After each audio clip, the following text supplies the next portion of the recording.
और भाई ये चैप्टर पढ़ने के बाद ना तुम अपनी क्रश को भी इंप्रेस कर सकते हो भाई स्कूल जाके। कैसे? तो भाई हुआ क्या, जैसे ही लाइट रेज आई वो उस मीडियम के पार्टिकल से टकराई और टकराने के बाद वो इधर उधर बिखरी, स्कैटर हुई। आपकी जो समस्या है ना वो समस्या दूर हो जाएगी। पानी को थोड़ा सा गर्म करो और मेरे लाल अब ना तुम 4 चम्मच और घोल सकते हो। अगर तुम पानी के टेम्परेचर को थोड़ा सा और गरम गरम जलेबियां बन रही थी भाई तो आपका मन करा खाने का, तो आपने खा ली। उसका बॉइलिंग पॉइंट कम है तो वो इवेपोरेट होगा, तो वो जैसे इवेपोरेट होने लगा, वेपर बन गया, तो आप लोग उसे इकट्ठा कर लो। अंदर भाई 2 बूंद जिंदगी की, यानी कि 2 बूंद नींबू की डालनी पड़ेगी। तो अपने पापा के पास जाना और उन्हें बोलना, पापा मैं ना अल्कोहल और वाटर दोनों को अलग कर सकता हूँ। आपके पापा बहुत खुश होंगे भाई। आपके पापा आपको शाबाशी देंगे और कहेंगे वाह कितना अच्छा संस्कारी लड़का है, कहाँ से सीख के आया ये टेक्निक। तो भाई मेरा नाम ले देना, ठीक है?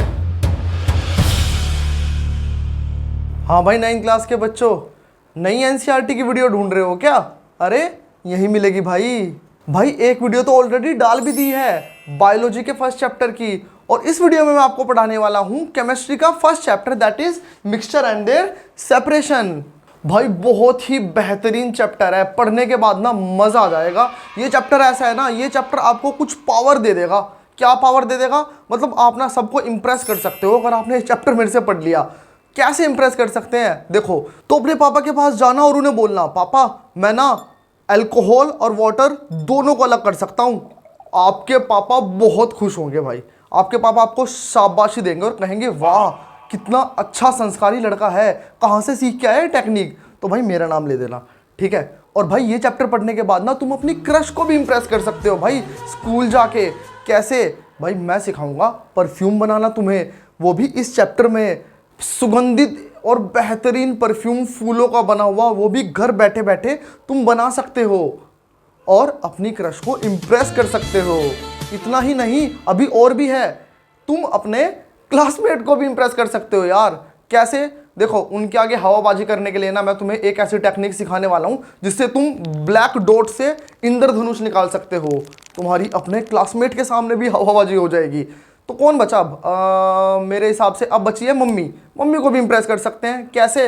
अरे मैं तुम्हें इस बार ना दही जमाना सिखाऊंगा, उसके पीछे की साइंस बताऊंगा। मैं तुम्हें पनीर फाड़ना सिखाऊंगा और उसके पीछे की साइंस बताऊंगा। तो भाई ये सारी टेक्निक सीखने के बाद आप सबको अब खुश कर सकते हो आराम से और अपनी हवाबाजी बना सकते हो। तो चलिए फिर बिना किसी देरी के शुरुआत करते हैं अपने चैप्टर की, जो कि हमारा है भाई क्लास 9th का केमिस्ट्री का सबसे पहला चैप्टर, जिसका नाम है mixture and their separation.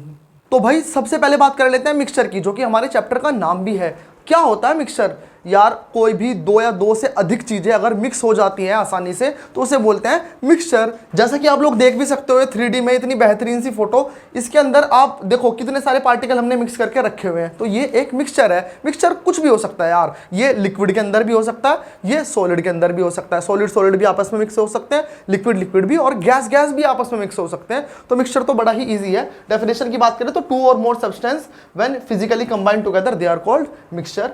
And variable composition, ऐसा हो सकता है कि सबकी अलग अलग कंपोजिशन अलग अलग मात्रा में मिक्स हो रहे हो तो उन्हें मिक्सचर कहते हैं। फिर component retain their own properties, हर एक कंपोनेंट की अपनी अलग प्रॉपर्टी होगी जो भी मिक्स हो रहे हैं। फिर सेपरेटेड बाय फिजिकल मेथड, तो मिक्सचर जो भी होगा ना वो फिजिकल मेथड से सेपरेट हो जाएगा। अब ये फिजिकल मेथड क्या है? फिजिकल मेथड ये है, देखो आप जैसे कि देख सकते हो। सबसे पहले है हमारे पास हैंड पिकिंग। हैंड पिकिंग का मतलब दाना चुगना, हाथ से दाना उठाना, से बोलेंगे हैंड पिकिंग। दूसरा है हमारे पास सीविंग। सीविंग का मतलब बेटा छानना, छलनी लेके ऐसे ऐसे करके छानना, तो उसे बोलते हैं सीविंग। अगला मेथड है मैग्नेटिक सेपरेशन। मैग्नेटिक सेपरेशन का मतलब मैग्नेट से चीज़ों को सेपरेट करना। मैग्नेट से जो चीज़ें अट्रैक्ट हो जाएंगी उन्हें अट्रैक्ट करके अलग रख देना, और जो बच जाएगा तो वो बच गया, ठीक है? तो इसे बोलते हैं मैग्नेटिक सेपरेशन। और दूसरा फिल्ट्रेशन। फिल्ट्रेशन की अगर बात करूं तो फिल्टर करना, जैसे आप छलनी से फिल्टर आउट करते हो। चाय अगर आप बना रहे हो तो आपने छलनी रख दी तो उस छलनी पे जो पत्ती है चाय की वो सेपरेट हो जाएगी और नीचे आपको बहुत बेहतरीन गर्मा गर्म चाय मिलेगी। और फिर डिकेंटेशन। डिकेंटेशन एक ऐसा मेथड है जिसके अंदर हम 2 इमिसिबल लिक्विड को सेपरेट करते हैं। इसे डिटेल में आगे हम पढ़ने वाले हैं, ठीक है? उसके बाद आता है हमारे पास भाई इवेपोरेशन। इवेपोरेशन का क्या मतलब है? इवेपोरेशन का मतलब है कि लिक्विड का इवेपोरेट होना, उड़ जाना, भाप बन के उड़ जाना, तो उससे भी हम चीजों को सेपरेट करते हैं, आगे डिटेल में पढ़ेंगे, तो इसे बोलते हैं इवेपोरेशन। टाइप्स ऑफ मिक्सचर की बात कर लेते हैं। मिक्सचर कितने प्रकार के होंगे? तो प्यारे बच्चों मिक्सचर दो प्रकार के होंगे। एक होगा हमारे पास होमोजेनियस मिक्सचर। होमोजेनियस मिक्सचर का मतलब है होम का मतलब क्या? घर, घर में सब घुल मिल के रहते हैं ना, तो ऐसा मिक्सचर जहां पर सब घुल मिल जाए और आपको पता भी ना चले कहां घुल मिल गए, तो उसे बोलते हैं होमोजेनियस मिक्सचर। मतलब जिसके अंदर मैजिक हो जाए, जिसके अंदर ऐसे घुल जाए कि आपको पता भी ना चले। फॉर एग्जांपल शुगर हमने घोल दी पानी के अंदर, तो शुगर वाले पानी के अंदर शुगर को ढूंढ के दिखाओ, नहीं मिलेगी ना, तो वो है होमोजेनियस मिक्सचर। और दूसरा टाइप क्या है? दूसरा टाइप हमारे पास है हेट्रोजीनियस मिक्सचर। हेट्रोजीनियस मिक्सचर का मतलब क्या है? जिसके अंदर भाई हमने चीजों को मिक्स कर दिया, पर हम उसे अपनी नेकेड आई से देख सकते हैं और उन्हें सेपरेट आउट भी कर सकते हैं, तो उसे बोलेंगे हेट्रोजीनियस मिक्सचर। देख, सेपरेट तो इसे भी कर सकते हैं, पर इसे हम ना मतलब फिजिकल मेथड से भी सेपरेट आउट कर सकते हैं। इसके लिए थोड़ा सा तिगड़म लगाना पड़ेगा, थोड़ा सा दिमाग ज्यादा एक्स्ट्रा लगाना पड़ेगा इन्हें सेपरेट करने के लिए। यार इस चैप्टर के अंदर सेपरेशन ही तो पढ़ना है, तो चाहे ये हो या चाहे ये हो, दोनों को यहां सेपरेट कर देंगे। तो चलो बच्चों अब बात कर लेते हैं सॉल्यूशन की। क्या होता है सॉल्यूशन? यार अभी अभी हम देख के आए ना एक होमोजेनियस सॉल्यूशन, मतलब चीजों को इस तरह मिला दे कि वो गायब हो जाए, तो उसे ही बोलते हैं सॉल्यूशन। तो ये हमारे पास एक सॉल्यूशन है, 3D मॉडल एक सॉल्यूशन का। अब सॉल्यूशन के अंदर ना बेसिकली तीन चीजें होती है। तीन चीजें क्या? देखो, चीनी, एग्जाम्पल से समझा रहा हूं, चीनी जिसे हम घोल रहे हैं, नमक जिसे हम घोल रहे हैं, उसे बोलते हैं हम भाई सोल्यूट। ये जो घुल रहा है, ठीक है, जिसे हम घोलेंगे, जो सॉलिड पार्टिकल है जिसे हम घोलने वाले, उसे बोलते हैं क्या? सोल्यूट। और जिसके अंदर घोल रहे हैं, पानी के अंदर हमने चीनी मिलाई, तो जिसके अंदर घोल रहे हैं पानी, इसे बोलते हैं सोलवेंट। नाम याद रखना, सोल्यूट जिसे घोल रहे हैं, सोलवेंट जिसमें घोल रहे हैं, और इन दोनों से मिलके जो नई हमारे पास चीज बनी है, जो हमारे पास नया घोल बना है, उसे बोलते हैं सॉल्यूशन। समझ आया? Solute plus solvent equal to solution, तो ये हो गया सॉल्यूशन। अब इसकी खासियत देख लेते हैं, क्या है इसकी खासियत।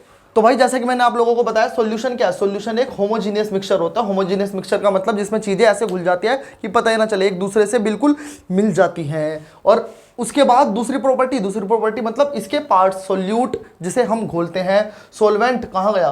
सोलवेंट जिसमें घुलता है, और ये दोनों मिलके क्या बनाते हैं? सॉल्यूशन। ठीक है, अब इसका एग्जांपल हो गया शुगर एंड वाटर, या फिर सोल्ट एंड वाटर, ये इसका एग्जांपल हो गया।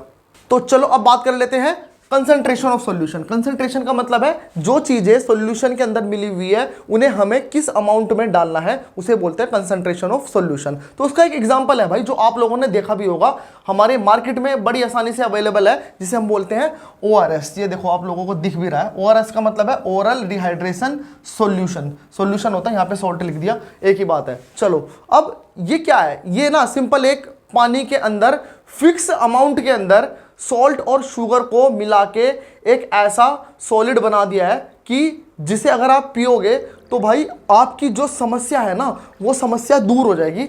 अब वो समस्या क्या है वो आपको भली भांति पता है, ठीक है। अब ORS की ये बारे में एक बात बोल रहा है कि ORS के अंदर जो चीजें मिला रखी है ना, ORS के अंदर जो सॉल्ट या शुगर मिला रखा है ना, वो फिक्स अमाउंट में मिलता है भाई। इसे हम मतलब ऐसा नहीं है कि हम खुद घर पे अपना ORS बना सकते हैं, नहीं यार, हम उस अमाउंट में नहीं मिला सकते जितनी अमाउंट में इन्होंने मिला रखा है, ठीक है। कोई भी चीज अगर आप बना रहे हो तो अगर भाई फिक्स अमाउंट में नाप तोल के अगर बनाओगे ना तो ज़्यादा बेहतरीन चीज़ बनती है, और अगर बिल्कुल अंदाजे से चीज़ों को डालोगे तो वो मज़ा नहीं आता। तो वही है ORS, इसके अंदर कंसंट्रेशन, जो चीज़ें डाली हुई हैं उनका अमाउंट एकदम फिक्स है, तभी ORS बना है। तो चलो भाई अब उन साइंटिस्ट से भी मिलो जिन्होंने ORS को तैयार किया है। उनका नाम है दिलीप महलन एबिस।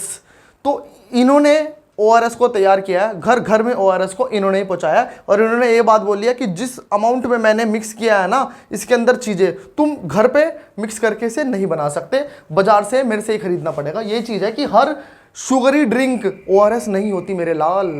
तो चलो बच्चों अब बात कर लेते हैं सॉल्यूशन की कंसंट्रेशन को कैसे बयां करे, किस प्रकार से एक्सप्रेस करे। अब एक्सप्रेस क्या करना है भाई, परसेंटेज में बतानी है कि कितने % आपने इसमें चीजें मिलाई हैं। तो वो अब हम कैसे बता सकते हैं, तो वो डिपेंड करता है सॉल्यूशन की कंसंट्रेशन के ऊपर। मतलब हम ले क्या रहे हैं, क्या ले रहे हैं, मतलब देखो भाई, हम ना या तो हम ले सकते हैं, मैं एग्जांपल से समझाऊंगा, इससे फिर आपको अच्छे से समझ आ जाएगा। तो भाई पहले एग्जांपल की अगर बात करूं तो आपने चीनी को सॉल्ट यानी कि नमक में मिला दिया, तो यहां से एक अलग कंसंट्रेशन, अलग परसेंटेज निकलने वाली है कि कौन कितने % इसके अंदर मिला हुआ है। दूसरा भाई, अगर आपने चीनी ली और चीनी को आपने पानी में मिला दिया, तो यहां से अलग कंसंट्रेशन निकलने वाली है। तीसरा भाई आपने क्या काम करा, पानी लिया और पानी को दारू में मिला दिया, तो यहां से अलग कंसंट्रेशन निकलने वाली है। अब हम इन तीनों ही कंसंट्रेशन को एक्सप्रेस करने वाले हैं परसेंटेज में और इन्हें डिटेल में थोड़ा सा देखने वाले हैं। तो चलो भाई सबसे पहले कंसंट्रेशन की बात कर लेते हैं। सबसे पहले हमारे पास है मास बाय मास। जैसे कि मैंने आप लोगों को बताया था, चीनी में नमक मिला दिया। भाई देखो अब चीनी भी सॉलिड है, ठीक है, इसका भी मास लिया जाएगा। सॉलिड होगा तो मास लिया जाएगा, याद रखना। लिक्विड होगा तो वॉल्यूम लिया जाएगा। ये बड़ा आसान सा तरीका और टेक्निक है इन्हें आसानी से याद रखने की। तो भाई चीनी मेरे पास क्या है, सॉलिड, तो इसका क्या लिया जाएगा, मास, ठीक है। और किस में मिला दी, बहुत सारा नमक था, नमक के अंदर मिला दिया, ठीक है। अब नमक भी क्या है, नमक भी हमारे पास सॉलिड है, तो उसका भी क्या लिया जाएगा, मास। तो भाई जैसे कि आप लोग देख सकते हो, हमने क्या काम करा, हमने इसके अंदर ये जो हमें दिखाई दे रहा है, इसके अंदर हमने शुगर को ऐड कर दिया। अब शुगर क्या है, हमने ऐड किया है ना, तो शुगर क्या है, शुगर है सोल्यूट। अब सोल्यूट किसकी फॉर्म में है, सॉलिड की फॉर्म में, तो उसका क्या लिया जाएगा, मास। तो भाई हम यहां पे लेंगे शुगर का क्या, मास, ठीक है। अब शुगर का हमने मास ले लिया। अब ये जैसे ही इसके अंदर मिल गई तो क्या बन गया, सॉल्यूशन बन गया। अब ये क्या है, पूरा सॉलिड। अब सॉलिड का क्या होता है, इसका भी मास लेते हैं, मैंने आपको बता दिया है। तो भाई इस फॉर्मूले के अंदर हम क्या काम करेंगे, इस फॉर्मूले के अंदर हम निकालेंगे मास बाय मास परसेंटेज, यानी कि हम मास लेने वाले हैं सॉल्यूट का। सॉल्यूट मतलब ये जो चीनी हमने मिलाई है, और मिलने के बाद जो हमारे पास मिक्सचर मिला है उसे बोलते हैं सॉल्यूशन। और सॉल्यूशन का भी क्या लेना है, इसका भी इस बार मास लेना है। तो mass of solute upon mass of solution into 100, तो ये निकल जाएगी मास बाय मास परसेंटेज। एक एग्जांपल देख लेते हैं। तो बच्चों देखो, हमारे पास एक सवाल है जिसके अंदर दिया है हमें कि 10 ग्राम हमने सॉल्ट लिया, is dissolved in 90 gram of water, ठीक है। हमने 10 ग्राम सॉल्ट लिया। सॉल्ट का मतलब क्या चीज है, सॉल्ट का मतलब बेटा सॉल्यूट, ठीक है। ये हमारे पास सॉल्यूट है, और ये क्या है, 90 ग्राम वाटर। 90 ग्राम वाटर का क्या मतलब है, ये हमारे पास है सॉल्वेंट। सॉल्वेंट का मतलब जिसके अंदर हमने ऐड किया। तो यहां पर ना देखो, इसका भी क्या दिया हुआ है, मास दिया हुआ है। भले ये सॉलिड फॉर्म में नहीं है, पर यहां पे मास दिया हुआ है। तो अगर मास बाय मास है, मास बाय मास है, तो मास बाय मास परसेंटेज निकलने वाली है। एक बात बताओ भाई, अब हम जो हमारा फॉर्मूला है, फॉर्मूला क्या बोलता है, फॉर्मूला बोलता है mass of solute upon mass of solution. ऊपर रखना सोल्यूट जो हमने ऐड किया, और नीचे क्या रखना है, नीचे सोलवेंट नहीं रखना, ये नहीं रखना सोलवेंट, नीचे रखना है सोलवेंट प्लस सोल्यूट, यानी कि सोल्यूशन। तो भाई इसे हम कैसे करेंगे, ये गिवन भी है, देखो ये हमारे पास 10 ग्राम क्या है, 10 ग्राम है सोल्यूट, और सोलवेंट कितना है, 90 ग्राम। पर 10 अपॉन 90 नहीं करना, हमें करना है 10 अपॉन, नीचे क्या रखना है, सोल्यूट प्लस सोलवेंट, यानी कि सोल्यूशन। तो 90 और 10 कितना होगा, 100। तो नीचे रखना है हमें सॉल्यूशन का मास जो कि है हमारे पास 100 ग्राम, और ऊपर रखना है सोल्यूट का मास जो कि है 10 ग्राम। और अगर हम इस छोटी सी कैलकुलेशन को करेंगे तो 100 से 100 कट गया, कितना आ गया, 10%, ठीक है। 10% हमारे पास निकल के आ गया। तो अब बढ़ते हैं दूसरी परसेंटेज की तरफ। तो भाई अगर दूसरी कंसंट्रेशन की परसेंटेज की बात करें तो वो है मास बाय वॉल्यूम परसेंटेज, जो कि मैंने आपको ऑलरेडी बता दी थी। इसके अंदर हम क्या काम करने वाले, इसके अंदर हम सोल्यूट का मास लेने वाले। एग्जांपल मैं याद दिला देता हूं। एग्जांपल था, चीनी को मिक्स कर दिया सॉल्यूशन के अंदर। चीनी, चाइनीज नहीं, खाने वाली चीनी, चीनी को मिक्स कर दिया हमने सॉल्यूशन के अंदर। तो चीनी क्या है, सोल्यूट, इसका क्या लेंगे, मास। यार देखो ये ना टेक्निक है थोड़ी सी, मैंने ऑलरेडी बता दिया याद रखने के लिए। तो चीनी का क्या लेना पड़ेगा, मास। चीनी क्या है, सोल्यूट, तो सोल्यूट का लेंगे मास। और किसके अंदर मिलाई है, पानी। पानी का क्या लेने वाले हैं, वॉल्यूम, तो पानी की क्या लेंगे, वॉल्यूम। पानी क्या हो गया, सॉल्यूशन, ठीक है भाई। मतलब पानी टेक्निक है भाई। देखो वैसे तो तुम कहोगे, अगर कोई ज्यादा टेक्निकल चीजें लगाए इसके अंदर, वो कहेगा सर पानी के अंदर आपने मिलाया तो पानी तो सॉल्वेंट होना चाहिए ना।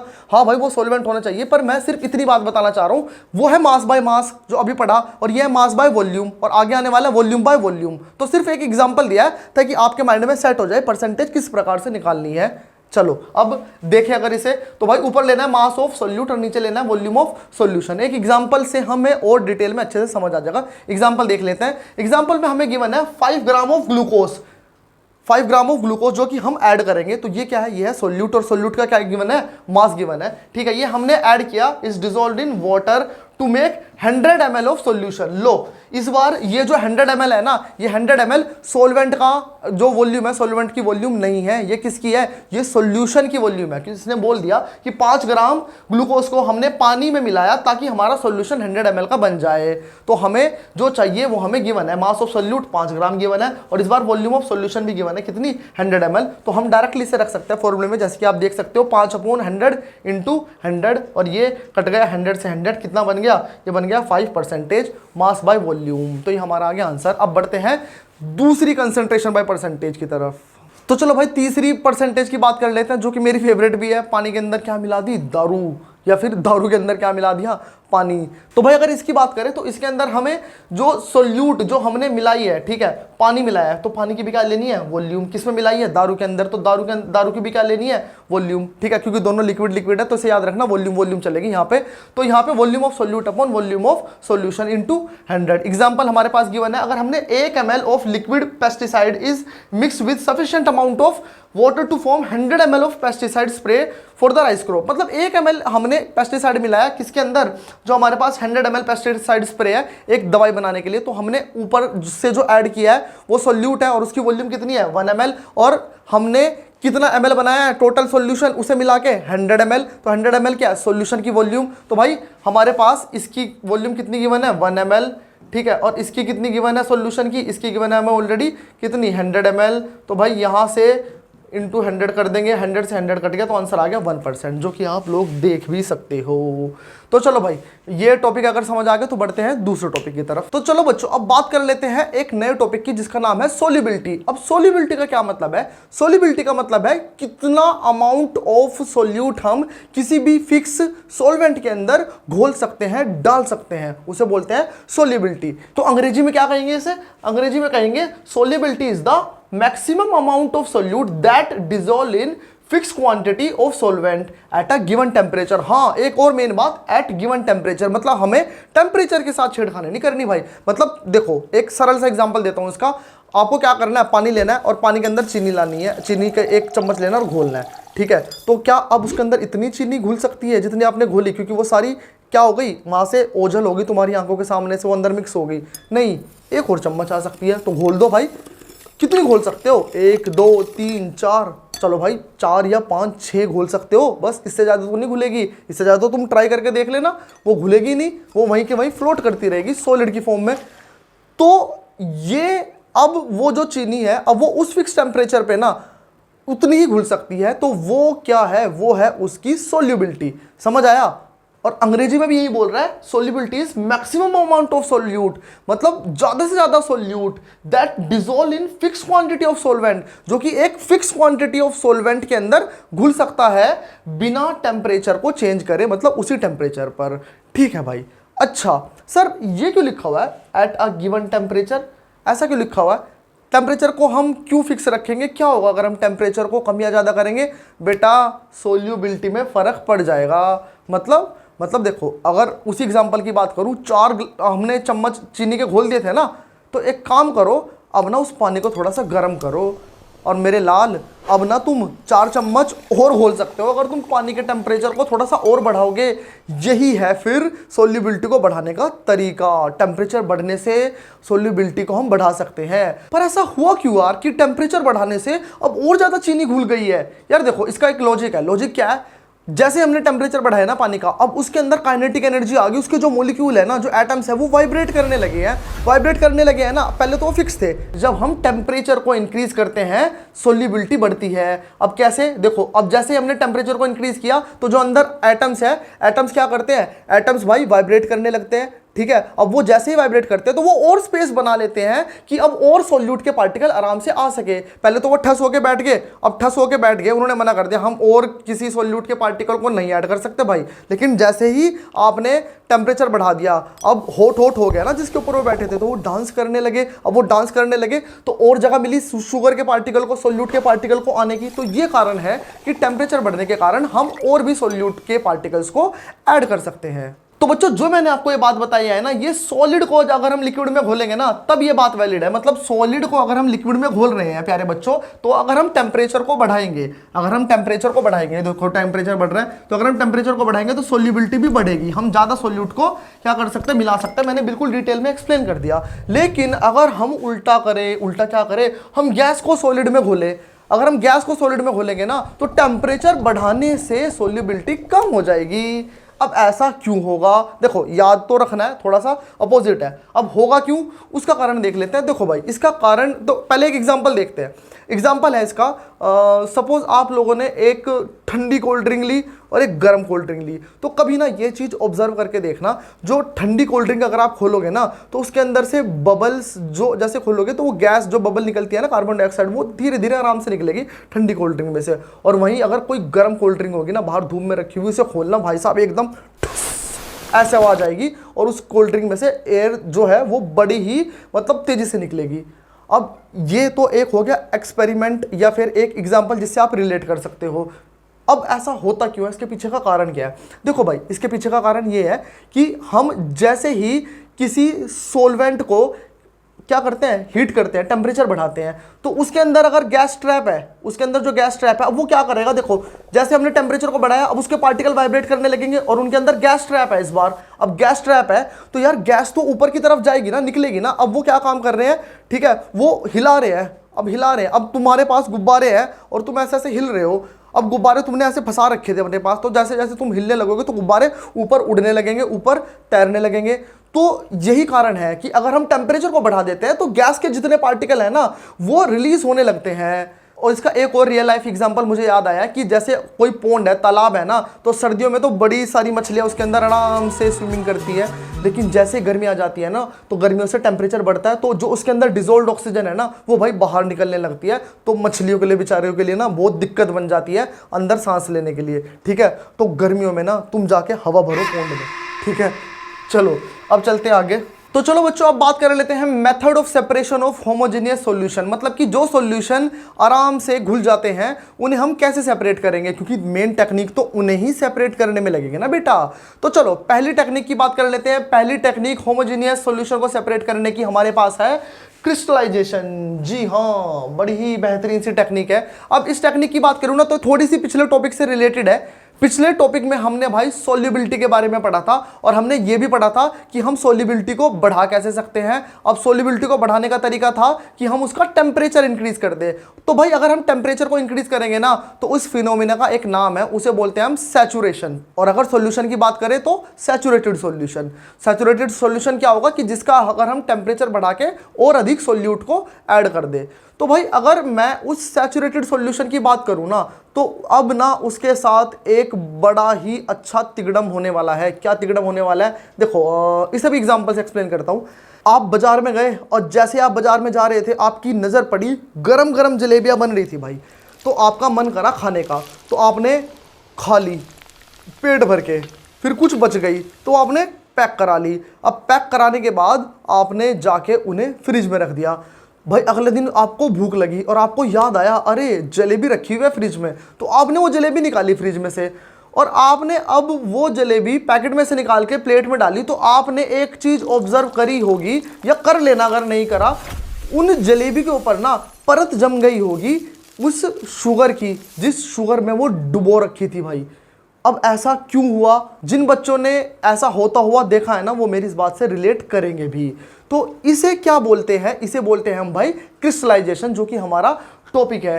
तो अब इसमें हुआ क्या है, देखो भाई हुआ ये है, अब इसे थोड़ा सा ना केमिस्ट्री की भाषा में समझ लेते हैं। हुआ इसमें ये है कि हमने क्या काम करा, हमने जलेबी ली और जलेबी को ठंडी अवस्था में नहीं भाई, हमने जलेबी को जो जलेबी का जो वो है पानी, चाशनी, उसे गर्म किया और गर्म करके उसके अंदर ऐड किया। अब गर्म करके ऐड किया ना तो बेटा वो सैचुरेटेड सॉल्यूशन बन गया।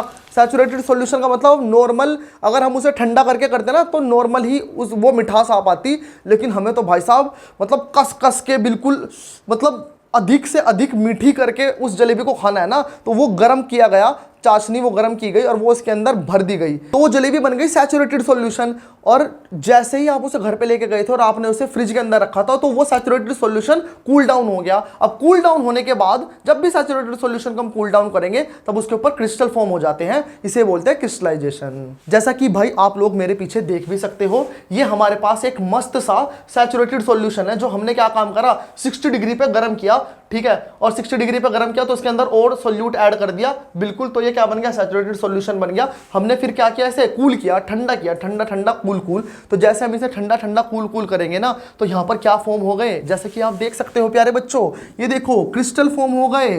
क्रिस्टल बोले तो जैसे डायमंड होता है ना, डायमंड एकदम चमकदार क्रिस्टल जैसा, नमक होता है, नमक तो छोटा होता है, शुगर के पार्टिकल होते हैं, तो वैसा ही हमारे पास क्रिस्टल होता है, तो ये क्रिस्टल फॉर्म हो गए हैं, ठीक है भाई। तो बच्चों अब आपकी बुक के अंदर एक एक्टिविटी दे रखी है, उस एक्टिविटी की थोड़ी सी बात कर लेते हैं। उस एक्टिविटी में हमें सबसे पहले ना ब्लू कलर का एक पाउडर दिया हुआ है, इस पाउडर को बोलते हैं हम कॉपर सल्फेट। अब इस कॉपर सल्फेट को हमने क्या काम किया, डाइल्यूट सल्फ्यूरिक एसिड में ऐड किया। अब हमारा मन नहीं भरा, हमने क्या करा, फिर इसे ऐड करने के बाद इसे और ज़्यादा हीट कर दिया। हीट करने के बाद और ज़्यादा जो कॉपर सल्फेट है वो ऐड हो गई इसके अंदर, ठीक है। उसके बाद क्या होगा भाई, उसके बाद क्या होगा देख लेते हैं। उसके बाद क्या होगा, फिर हमने इसे इस वाले मिक्सचर को, ये जो हमारे पास एक वो आया ना सॉल्यूशन आया, इससे हमने फिल्टर पेपर से क्या कर दिया फिल्टर आउट कर दिया, ताकि अगर कोई सॉलिड इंप्योरिटी बची है जिससे कि बाद में तुम कहो अरे मेरे कल क्रिस्टल आ गया, तो वो क्रिस्टल नहीं होगा। तो इसलिए पहले से उसे सेपरेट करके रख लिया।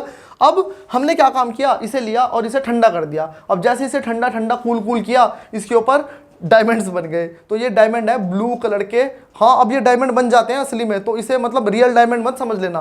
तो ये डायमंड मतलब क्रिस्टल बन गए ब्लू कलर वाले, तो ये है क्रिस्टलाइजेशन। और अगर तुम चाहो तो ये डायमंड भाई किसी को गिफ्ट भी कर सकते हो, समझ रहे हो ना, किसे गिफ्ट कर सकते हो। तो चलो भाई बच्चों, अब पापा को खुश करने का समय आ चुका है। मतलब जो कि मैंने आपको वादा किया था वीडियो के स्टार्टिंग में कि मैं आपको एक ऐसी टेक्निक बताऊंगा जिससे पापा खुश हो जाएंगे। मतलब हम दारू को और पानी को कैसे सेपरेट कर सकते हैं। तो बच्चों देखो, अब हम जो टॉपिक पढ़ने वाले हैं उसका नाम है डिस्टिलेशन। अब डिस्टिलेशन क्या होता है, डिस्टिलेशन का मतलब है दो ऐसे लिक्विड को जो एक दूसरे में घुल चुके हैं, मिल चुके हैं, उन्हें सेपरेट करना। लेकिन शर्त यह है कि वो जो दोनों लिक्विड एक दूसरे में घुले हैं ना, दारू और पानी, उन दोनों का जो बॉइलिंग पॉइंट है वो अलग अलग होना चाहिए और उसमें 25 डिग्री का तो कम से कम अंतर होना ही चाहिए। तो अगर ऐसे दो लिक्विड आपके पास है ना, तो आप इजीली उन्हें सेपरेट आउट कर सकते हो। कैसे, आपको क्या करना है, आपको ना उन्हें बॉईल करना स्टार्ट करना है। आपको ना लिख के दिखाता हूं, है ना, अच्छे से एक्सप्लेन करता हूं। ये मेरे पास एक वो है भाई, क्या बोलते हैं, बीकर। अब इसके अंदर ना देखो, इसके अंदर ये है मेरे पास एक लिक्विड ए,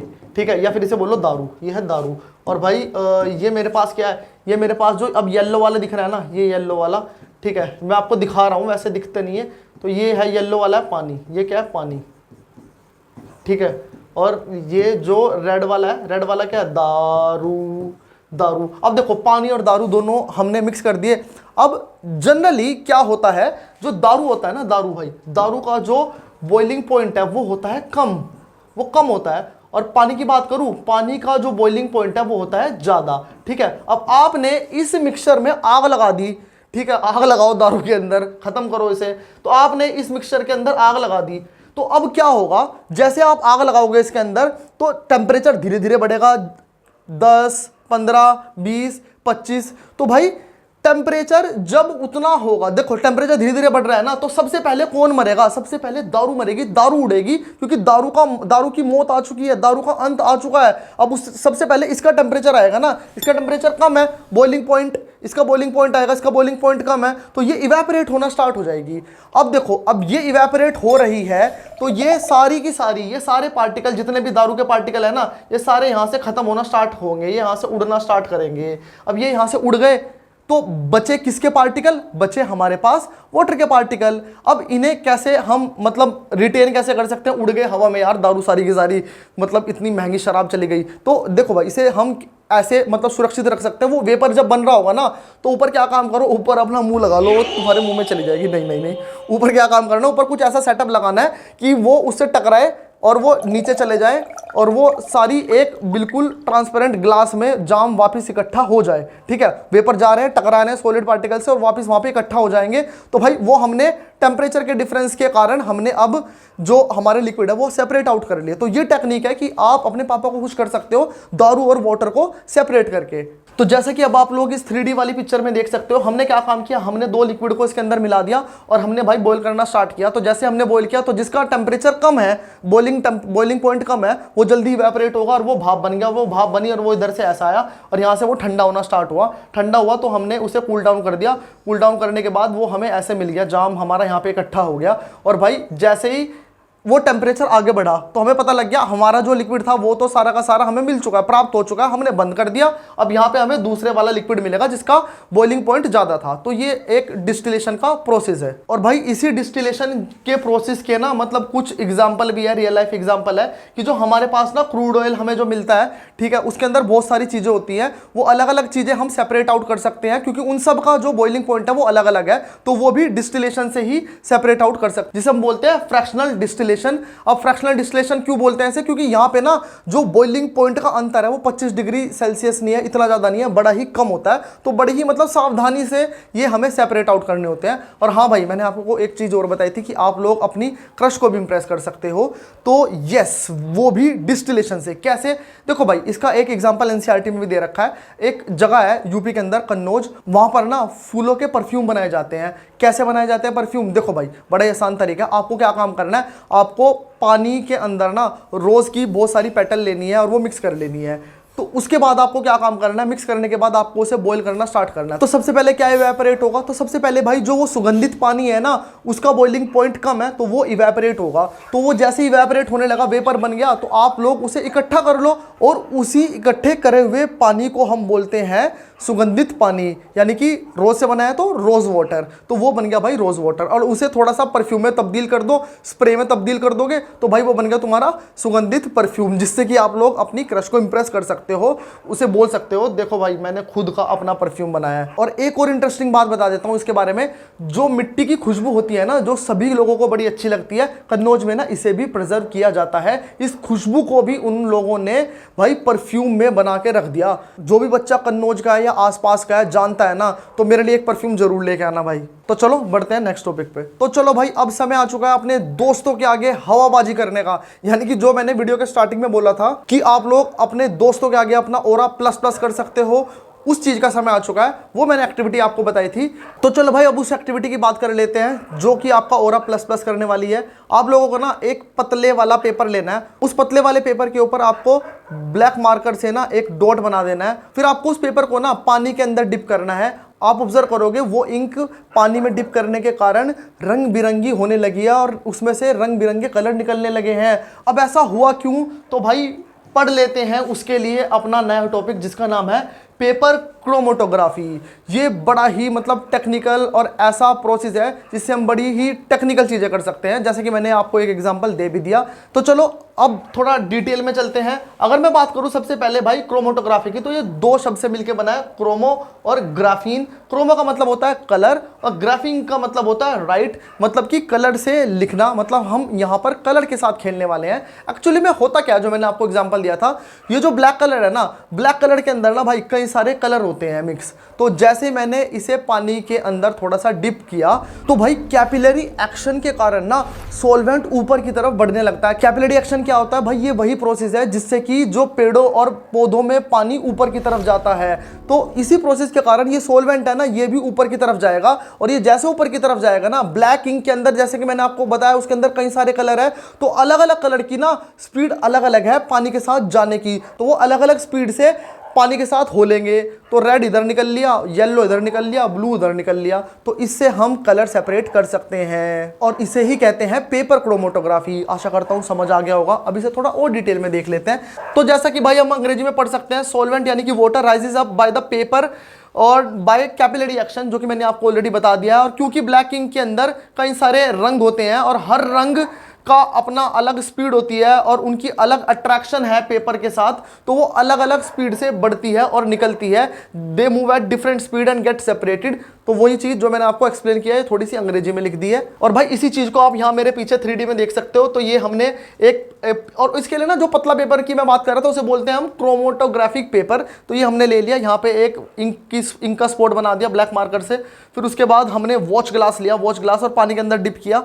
तो देखो पानी के अंदर जैसे डिप किया, पानी कैपिलरी एक्शन से ऊपर की तरफ जाएगा, ऊपर की तरफ जाएगा। तो देखो कितना अच्छा रंग बिरंगा तिरंगा रेनबो हमारे पास बन चुका है।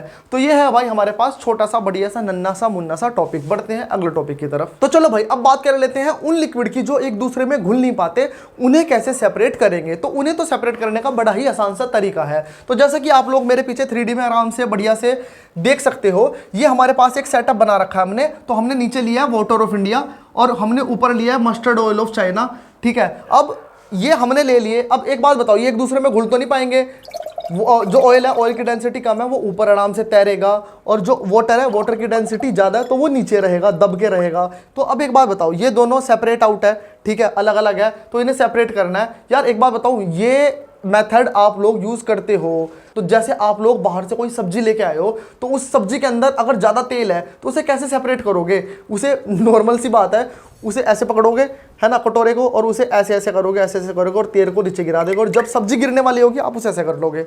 यही तरीका है। मतलब ये कितना आसान तरीका है ना, और केमिस्ट्री में भी बड़ी आसानी से आप लोगों को दिखाए गए हैं। तो देखो इसमें कैसे करेंगे, इसमें थोड़े से आइटम और बढ़ा देंगे। इसमें हमने क्या काम करा, इसमें ऐसा मतलब महंगा सा सेटअप लेके आए कांच का, और हमने यहाँ पे क्या लगा दी, स्टॉप कॉक लगा दिया, और जैसे हमने इसे ऑन किया तो टिप टिप बरसा पानी, तो यहाँ से ये पानी सारा का सारा सेपरेट आउट हो गया।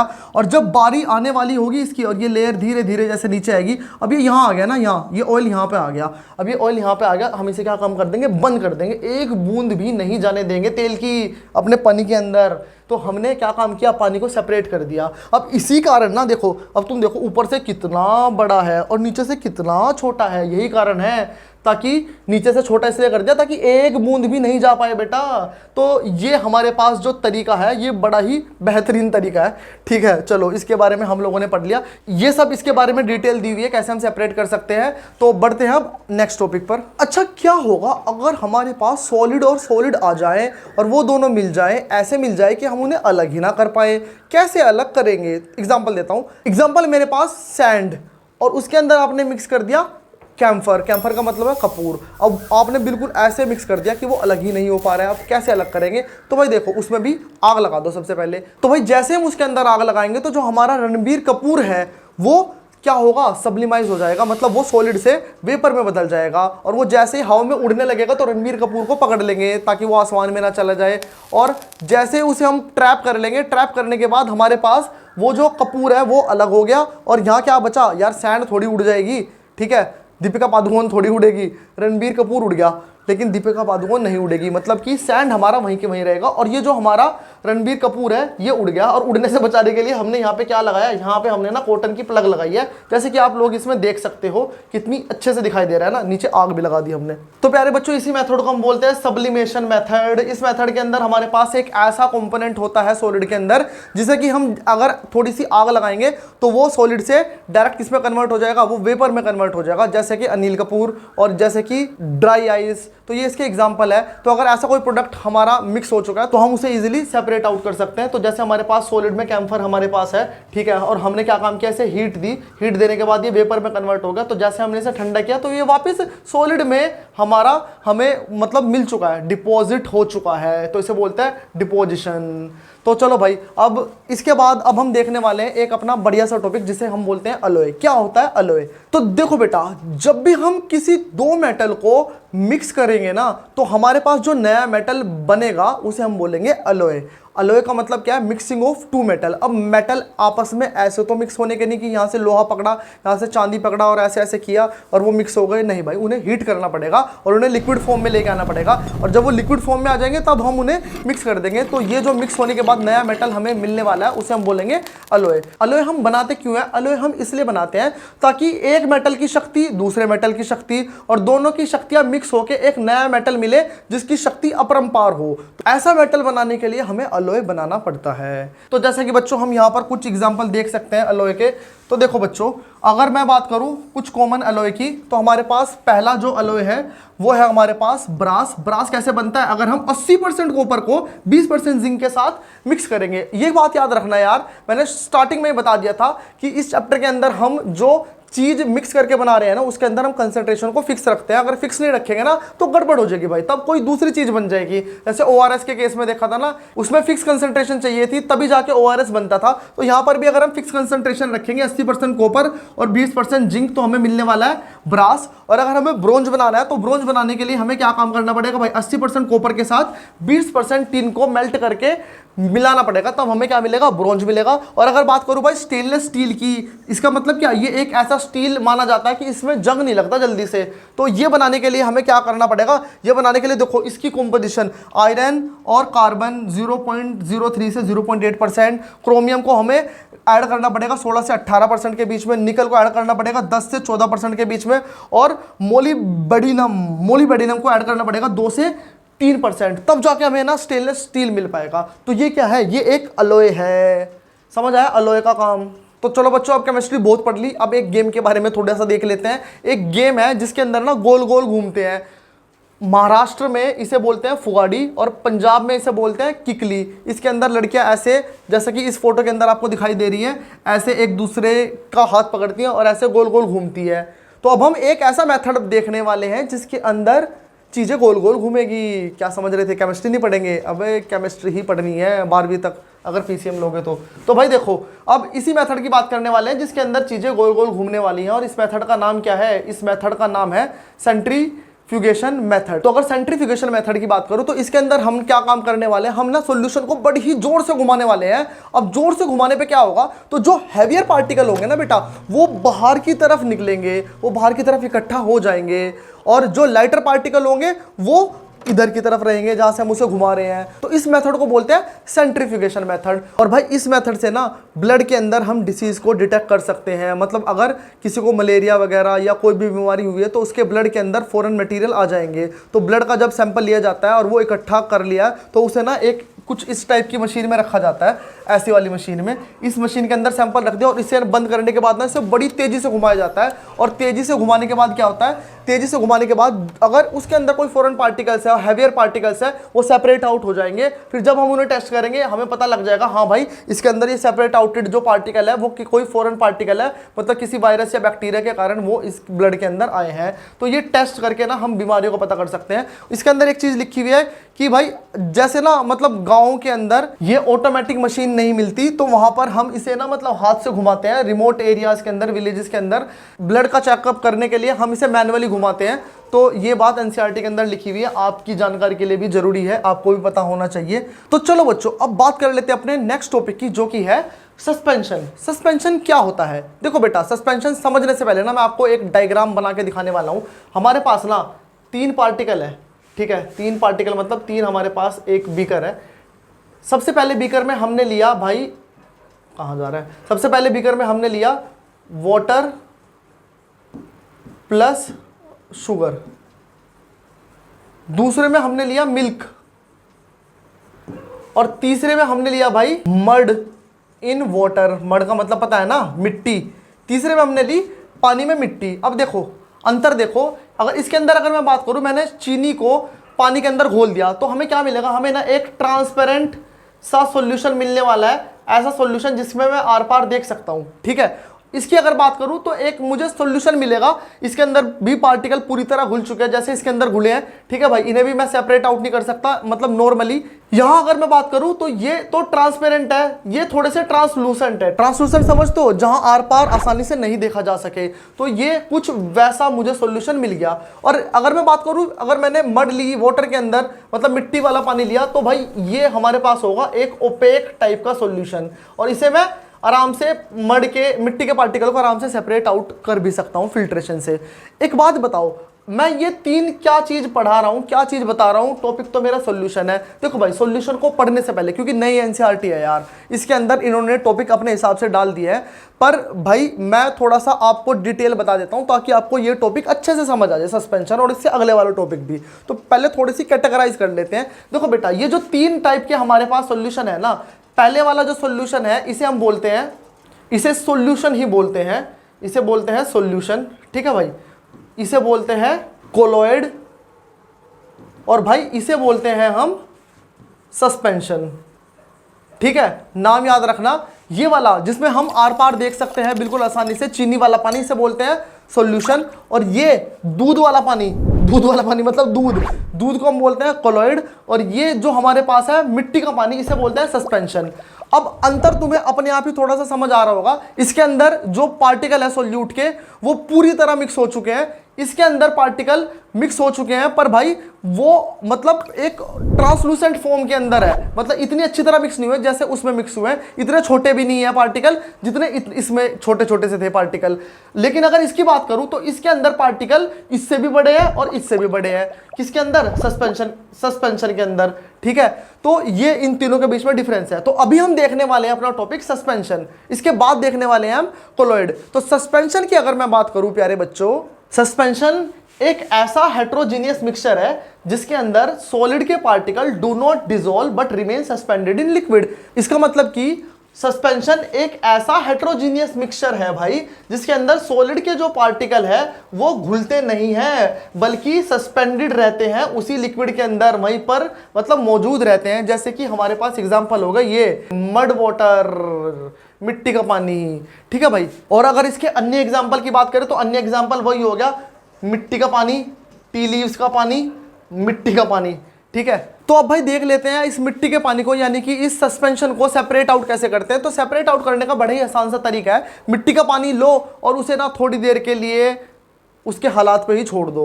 जैसे उसके हालात पे छोड़ोगे तो वो नीचे बैठ जाएगा मिट्टी का पानी, मतलब मिट्टी के जो उसके अंदर मिट्टी के कण मौजूद है वो हैवी है, ग्रेविटी के कारण वो नीचे बैठ जाएंगे और जैसे वो सेटल डाउन करेंगे तो ऊपर आपको ना क्लियर वाटर मिलेगा और इस क्लियर वाटर को आप लोग ऐसे करके सेपरेट आउट कर सकते हो। या फिर अगर ज़्यादा टेक्निक लगानी है तो एक ऐसे फनल लगा लो, एक छलनी लगा लो, उससे आप इसे सेपरेट आउट कर सकते हो। और अगर इसके प्रैक्टिकल एग्जांपल की बात करूँ ना भाई तो इसका प्रैक्टिकल एग्जांपल ये है कि जंगलों के अंदर जो जंगली जानवर पानी पीते हैं ना वो इसी प्रक्रिया से ही उसे फिल्टर करके पीते हैं। मतलब वो क्या फिल्टर करेंगे बेचारे, मतलब नेचर ही उनके लिए ऐसा फिल्टर करके देती है। मतलब जैसे अगर मिट्टी का पानी कहीं से आ रहा है तो वो उस तालाब में थोड़ी देर वेट करेंगे, सेटल डाउन जब मड हो जाएगी तो ऊपर क्लियर वाटर होगा और वो आराम से उसे पी लेंगे। तो चलो भाई बढ़ते हैं नेक्स्ट टॉपिक पर। तो चलो बच्चों अब पढ़ लिया हमने सस्पेंशन। सस्पेंशन के बाद मैंने आपको बताया था हम पढ़ने वाले हैं कोलॉइड के बारे में।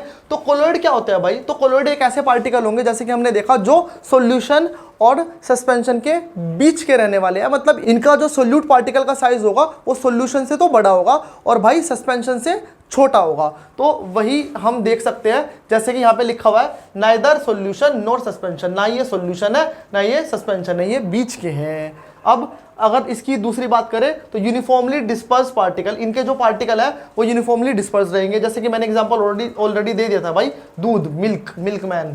तो पार्टिकल डू नॉट स्कैटर, इसके पार्टिकल बिखरते नहीं है जैसे मिट्टी के पार्टिकल बिखर जाते थे, और ना इसके पार्टिकल मतलब चिन्नी के पानी की तरह एकदम से एक दूसरे की तरह यूनिफॉर्मली मिक्स हो जाते हैं, ऐसा भी नहीं है, ये बीच का बंदर है। इसके अन्य एग्जांपल देख लेते हैं। अगर इसके अन्य एग्जांपल की बात करें तो ब्लड, ये हमारे पास ब्लड है, खून है, टोमेटो सॉस, ठंडी ठंडी गर्मियों का तोहफा आइसक्रीम, तो ये इसके एग्जाम्पल है भाई, ठीक है। तो चलो बच्चों अब थोड़ा सा कंपेयर कर लेते हैं इन तीनों के बीच में। वैसे तो मैंने आपको ये बता दिया था इससे पिछली स्लाइड में। ये मेरे पास ना 3 टाइप के एक बीकर दिए हैं और तीनों के अंदर अलग अलग प्रकार का पानी रखा गया भाई। ये हमारे पास है सॉल्यूशन, ये हमारे पास है सस्पेंशन और ये है कोलॉइड। वैसे ना कोलॉइड को ना इधर होना चाहिए था ना बीच में, है ना, क्योंकि ये बीच का बंदर है। चलो कोई बात नहीं, अब ये ऐसी बना दी मैंने तो कोई बात नहीं, मैंने बनाई है तो मैं ही झेलूंगा। तो देखो भाई अब अगर मैं बात करूं सॉल्यूशन की और सस्पेंशन की और कोलॉइड की, तो सबसे पहले डिफरेंस देखने वाले हैं इनका। पार्टिकल के साइज की बात करें तो इसके अंदर जो पार्टिकल होंगे उनका साइज क्या होगा? तो भाई सस्पेंशन के अंदर सबसे छोटा होगा क्योंकि एकदम क्लियर है, बिल्कुल दिखाई दे रहा है, तो पार्टिकल बहुत छोटे छोटे होंगे। सस्पेंशन की बात करें, सस्पेंशन हमारे पास किधर है? ये है सस्पेंशन, तो सबसे मोटे मोटे पार्टिकल होंगे, ठीक है, लार्जेस्ट पार्टिकल होंगे। और कोलॉइड जो कि इनके बीच में है, तो उसके पार्टिकल इंटरमीडिएट बीच के होने वाले हैं। अपीयरेंस की बात करें, अपीयरेंस का मतलब है दिखना, कैसे दिखेंगे, तो ये क्लियर ट्रांसपेरेंट दिखेगा। और अगर सस्पेंशन की बात करें तो सस्पेंशन का मतलब है ये मिट्टी का पानी, तो ये मिट्टी का पानी भाई हमें कैसा? क्लाउडी और पार्टिकल्स विजिबल, इसके पार्टिकल हमें दिखाई देंगे जैसे कि आप लोग देख भी सकते हो। तो अगर भाई मैं लास्ट वाले कोलॉइड की बात करूं तो कोलॉइड में appear uniform not visible to eye, मतलब इसके पार्टिकल यूनिफॉर्म दिखाई देंगे और हमारी आई को तो दिखाई नहीं देने के, पर हाँ यूनिफॉर्म होंगे इसके पार्टिकल। आगे चलते हैं, अगली अगर मैं हेडिंग की बात करूं तो अगली हेडिंग हमारे पास सेटलिंग ऑन स्टैंडिंग। तो क्या अगर मैं इन्हें छोड़ दूंगा इसके हालात पे तो क्या ये अपना रंग दिखा देंगी, क्या ये सेपरेट आउट हो जाएंगी? तो भाई देखो सॉल्यूशन में कोई सेटल नहीं होगा। चीनी के पानी को इतनी देर तक ऐसे ही छोड़ के रख दो, ऐसा नहीं होगा कि चीनी अलग हो जाएगी, ये चीनी अलग नहीं होगी। और भाई अगर दूध की बात करें तो दूध में से ऐसा नहीं है कि दूध में से पानी अलग हो गया, अगर ऐसा हो जाता तो दूधिया कहाँ जाते हैं बेचारे हमारे, पानी अलग हो जाता, दूध अलग हो जाता। तो लेकिन हाँ, ये जो मैंने जंगल का एग्जाम्पल दिया था, तो अगर हमने मिट्टी का पानी लिया तो मिट्टी नीचे बैठ गई, पानी ऊपर आ गया, ये पॉसिबल है बच्चों। तो मतलब सस्पेंशन में ऐसा पॉसिबल है। तो अगर एग्जांपल की बात करूं बच्चों, ये मैंने आपको ऑलरेडी बताया था। सॉल्यूशन की बात करूं तो सॉल्ट इन वाटर या शुगर इन वाटर, सस्पेंशन की बात करूं तो सैंड इन वाटर, और भाई कोलॉइड की बात करूं तो मिल्क ऑफ इंडिया। तो चलो बच्चों अब चलते हैं अपने दूसरे टॉपिक पर। तो प्यारे बच्चों अगला टॉपिक हमारे पास है कोगुलेशन। कोगुलेशन का मतलब मम्मी को खुश करना। मम्मी तो रह गई ना, अब मम्मी को कैसे खुश करेंगे? मैंने आप लोगों को बताया था कि मम्मी को खुश करने के लिए मैं आपको एक चीज़ सिखाऊंगा। क्या? दही जमाना, दही कैसे जमाते हैं, दही कैसे जमती है, उसके पीछे का लॉजिक देखने वाले हैं। पनीर, पनीर कैसे बनता है, उसके पीछे का भी लॉजिक देखने वाले हैं। तो चलो भाई सबसे पहले पनीर बनाते हैं। पनीर बनाने के लिए हमें दूध लेना पड़ेगा और उसके अंदर भाई 2 बूंद जिंदगी की, यानी कि 2 बूंद नींबू की डालनी पड़ेगी। और जैसे वो नींबू की बूंद जाएगी उसके अंदर, वो जो दूध है वो फट जाएगा। और दूध फट गया, अब दूध को छलनी से छान लो, कपड़े से छान लो, और जो ऊपर बचेगा उस छलनी के अंदर, कपड़े के अंदर, वो पनीर होगा, आपका प्रोटीन होगा, प्रोटीन, बॉडी बिल्डर हो। अब उस प्रोटीन को आप लोग आराम से निचोड़ सकते हो, दबा सकते हो और उसे सेपरेट आउट कर सकते हो। अब इसके पीछे का लॉजिक समझते हैं, हुआ क्या है इसके अंदर। तो चलो भाई अब इसके पीछे की साइंस समझ लेते हैं। आपने दूध के अंदर ना नींबू की बूंदें डाली और वो बूंदें जाके दूध में मिक्स हो चुकी है। उनकी खासियत है कि जैसे ही वो आप मिल्क के अंदर डालोगे तो उन बूंदों के कारण ना जो आपका पनीर के पार्टिकल है, जो प्रोटीन के पार्टिकल है, वो अट्रैक्ट हो जाएंगे एक दूसरे की तरफ आने के लिए, और वो एक दूसरे के पास आएंगे और चिपकेंगे। तो ये एक खासियत है और इस खासियत को बोलते हैं हम कोगुलेशन, जो हमारा नया टॉपिक है। अब ये कोगुलेशन क्या करता है, ये इसे हम जैसे ही डालते हैं ना किसी सॉल्यूशन के अंदर, तो ये उस सॉल्यूशन के अंदर से कुछ चीजों को अपनी तरफ अट्रैक्ट कर लेता है। और इसी का ही दूसरा हमारे पास एग्जांपल है दही का जमना। दही जमाने के लिए हम दूध के अंदर थोड़ी सी दही डालते हैं, अब उससे दही जम जाती है रातों रात अगर हम उसे छोड़ देते हैं और थोड़ा गर्म माहौल में रखते हैं। अब इससे होता क्या है, देखो बेटा, दही के अंदर बैक्टीरिया प्रेजेंट है, वो बैक्टीरिया अब जैसे ही उस दूध के अंदर गए, अब वो क्या काम करेंगे, अब हमने उसे वार्म टेम्परेचर दिया थोड़ा सा, अब वार्म टेम्परेचर के अंदर वो पनपने लगेंगे, वो पैदा होंगे। अब वो पैदा होंगे, वो खाएंगे और वो खाएंगे और वो छोड़ेंगे भी। छोड़ेंगे क्या, एसिड। और वो एसिड क्या करेगा, वो एसिड कोगुलेशन करेगा, मतलब वो उस दही को सेपरेट आउट कर देगा, उन पार्टिकल को, दही के जो मतलब सॉलिड पार्टिकल है ना, उसे अलग कर देगा और पानी अलग हो जाएगा। तो वहां पर भी कोगुलेशन का रोल आ चुका है। तो भाई देखो कोगुलेशन कितना इंपॉर्टेंट है, ये समझ आ भी गया होगा। चलो इससे आप थोड़ा सा डिटेल में और अंग्रेजी में पढ़ लेते हैं। तो भाई कोगुलेशन के एग्जांपल के लिए आपके एनसीईआरटी की बुक में दिया हुआ है हमारे पास एक फिटकरी। फिटकरी का मतलब है एलम, ठीक है। एलम का एग्जांपल दिया गया है। हमने क्या काम किया, हमने ना मडी वाटर लिया, मिट्टी वाला पानी लिया, और इस मिट्टी वाले पानी के अंदर हमने क्या काम करा, एलम डाल दी, फिटकरी डाल दी। अब इस फिटकरी की प्रॉपर्टी है, ये कोगुलेशन प्रॉपर्टी शो करता है। ये क्या काम करेगा, ये जो मिट्टी है ना, मिट्टी, इसे इसके डालने के कारण ये मिट्टी के पार्टिकल को अट्रैक्ट कर लेगा और इन्हें अपनी तरफ आकर्षित कर लेगा, और इनके ऐसे गुच्छे गोले बन गए और ये अलग हो गए। और यहाँ पर क्या हुआ, यहाँ पे हमें पानी अलग मिल गया। फिर हमने थोड़ा सा और इंतजार किया, जैसे इंतजार किया ना, ये सारे पार्टिकल ग्रेविटी के कारण सेटल डाउन हो गए और हमें मिल गया क्लीन पानी। अब इस पानी को पी सकते हो आप लोग पी के देखना, अगर अच्छा लगा तो दोबारा पी लेना। तो चलो बच्चों अब बात कर लेते हैं अपने चैप्टर के लास्ट टॉपिक की, जो कि है टिंडल इफेक्ट। वो वाला टिंडा नहीं है भाई, ये दूसरा टिंडा इफेक्ट है। टिंडल इफेक्ट का क्या मतलब है, चलो इसे भी एक एग्जांपल से समझते हैं। आप एक अंधेरे कमरे में बैठे हो और आपने उस अंधेरे कमरे में जैसे ही खिड़की को खोला तो एकदम सूर्य की किरणें आई, और उस सूर्य की किरणों के अंदर आपको कुछ रोशनी नजर आई, और उस रोशनी के अंदर जब आपने देखा तो आपको ऐसा लगा कि कुछ धूल उड़ रही है। बेटा वो एक्चुअली में धूल नहीं उड़ रही है, वो पार्टिकल्स है जो स्कैटर हो रहे हैं। यस, इसे ही बोलते हैं टिंडल इफेक्ट। तो भाई टिंडल इफेक्ट का क्या मतलब है, टिंडल इफेक्ट का मतलब है scattering of the particle of light, यानी कि अंग्रेजी में अगर बोले तो scattering of the particle of the light is called as Tyndall effect. चलो अब इसे थोड़ा सा और डिटेल में समझ लेते हैं। इस एग्जांपल में हुआ क्या, जो डेफिनेशन मैंने बताई है इसका क्या मतलब है। तो बेसिकली उस एग्जांपल के अंदर हुआ क्या था भाई, उस एग्जांपल के अंदर क्या हमें लाइट दिखाई दी क्या, नहीं भाई, लाइट तो हमेशा प्रेजेंट है ही, हर जगह लाइट तो हमें दिख ही रही है। लेकिन उस जगह ना हमें धूल के कुछ कण दिखाई दिए, और वो एक्चुअली धूल के कण नहीं थे, वो जो एयर के अंदर जो पार्टिकल प्रेजेंट है ना, वो हमें वहां पर चमकते हुए थोड़े से नजर आ रहे हैं। ऐसा हुआ क्यों था, जैसे ही लाइट रेज आई वो उस मीडियम के पार्टिकल से टकराई, और टकराने के बाद वो इधर उधर बिखरी, स्कैटर हुई। स्कैटर होने के बाद हमें वो चमकती हुई थोड़ी सी नजर आई, एंड इस चमकने को ही हमने नाम रख दिया टिंडल इफेक्ट। क्यों, क्योंकि ये भाई एक साइंटिस्ट ने डिस्कवर किया था, और उस साइंटिस्ट का नाम था जॉन टिंडल। ठीक है, कितना अच्छा नाम है ना, जॉन टिंडल। और क्योंकि भाई हम लोग सॉल्यूशन चैप्टर पढ़ रहे हैं तो हवा में बहुत बातें कर ली, अब थोड़ा सॉल्यूशन में भी चलते हैं।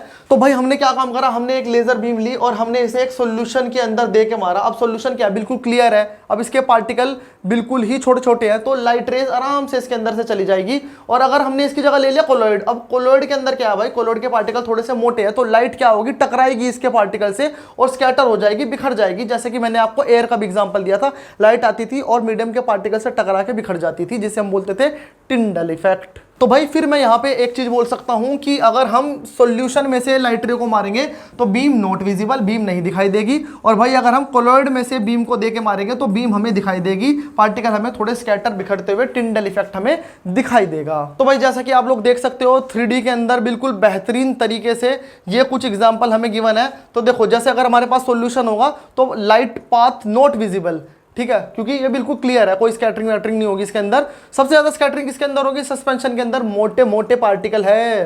फिर उसके बाद है कोलॉइड, कोलॉइड के अंदर इन दोनों से बीच में, क्योंकि ये तो है ही भाई बीच का बंदर। तो इसके एवरीडे एग्जांपल जो कि मैंने आपको ऑलरेडी बता दिया, ये वाला बताया था, देखो मैंने आपको ये जो मैं आपको इमेजिन करा रहा था ये वही था, ठीक है। तो इसके अंदर हमें देखो सनलाइट दिखाई दे रही है डस्की रूम, और हमें ऐसा लगता है कि धूल उड़ रही है, वो एक्चुअली में धूल नहीं उड़ती भाई, ठीक है। स्पोर्ट्स स्टेडियम फ्लड लाइट, तो ये स्पोर्ट्स के अंदर फ्लड लाइट जो आपको दिखाई दे रही है ये भी वही है। और ये फॉग इन हेडलाइट, विंटर सीजन में जो फॉग दिखाई देती है, ठीक है, कारों के आगे, तो ये भी वही है। और स्मोक, ये वाली स्मोक, और मतलब ये जो आरती करते हैं ना ये वाली स्मोक, तो ये भी वही है। और सनरेज ट्रीज में अगर आपने देखा होगा कभी जंगल में, ये तो किसी ने भी नहीं देखा होगा भाई, जो बेचारे बच्चे गांव के हैं उन्होंने देखा होगा, बाकी और किसी ने तो ये देखा भी नहीं होगा कभी भी फिनोमेना। तो चलो भाई चैप्टर हमारा यहीं पर ही समाप्त होता है। आशा करता हूँ ये चैप्टर आप लोगों को समझ आया होगा, हमने बड़े ही एंटरटेनिंग तरीके से चैप्टर को समझा है। तो भाई अगर आपको पूरी एनसीईआरटी, नई वाली एनसीईआरटी भाई आपको अच्छे से बिल्कुल एंटरटेनमेंट से पढ़नी है, ऐसे 3D एनिमेशन और विजुअलाइजेशन से पढ़नी है, तो प्लीज़ इस चैनल को सब्सक्राइब कर देना और अपने दोस्तों को भी इस नई चैनल के बारे में बता देना। तो तब तक अपना ख्याल रखना, मिलते हैं नेक्स्ट वीडियो में।